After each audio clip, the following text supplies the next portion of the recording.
Top quality और consistent performance के लिए सिर्फ सिल्वर पंप नाम याद रखना। રાજકારણમાં આવેલા વિવાદના ઉભરાની તો વડોદરાની બરોડા ડેરીનું રાજકારણ ફરી એકવાર ગરમાયું છે।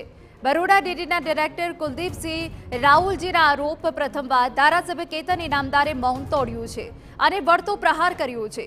કેતન ઇનામદારે કહ્યું કે કુલદીપસિંહના આરોપો વાહિયાત છે અને આવા આરોપોનો હું જવાબ આપવા નથી માંગતો। સાથે તેઓએ પોતાના નામનો ઉપયોગ કરી સસ્તી પ્રસિદ્ધિ મેળવવાના પ્રયાસનો પણ આરોપ લગાવ્યો।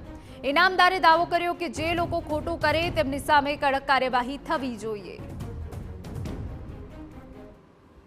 હું આ પ્રશ્નનો જવાબ આપવા નથી માગતો। આવા લોકો ખાલી એમની સસ્તી પ્રસિદ્ધિ અને મારું નામ જોડીને એમનું નામ મોટું કરવા માટેના પ્રયત્ન કરતા હોય છે, પણ આનો હું કંઈ જવાબ આપવા નથી માગતો। વહીવટીતંત્ર કામ કરે છે, મીડિયા પણ એનું કામ કરે છે। જ્યાં પણ જે લોકોએ ખોટું કર્યું હોય એની પર એક્શન લેવા માટે હું પણ આ તમારી સમક્ષ ડાયરેક્ટ કહું છું, જે પણ ખોટું કરતા લોકો હોય એની પર એક્શન લેવા જ જોઈએ અને કોઈને પણ ના છોડવા જોઈએ। મહત્વનું છે, થોડા દિવસ અગાઉ બરોડા ડેરીના ડિરેક્ટર કુલદીપસિંહ રાહુલજીએ ધારાસભ્ય કેતન ઇનામદાર સામે નિશાન તાક્યું અને ઇનામદારના મળતિયા દૂધ મંડળીના પ્રમુખ મંત્રીઓને હેરાન કરતા હોવાનો આરોપ લગાવ્યો।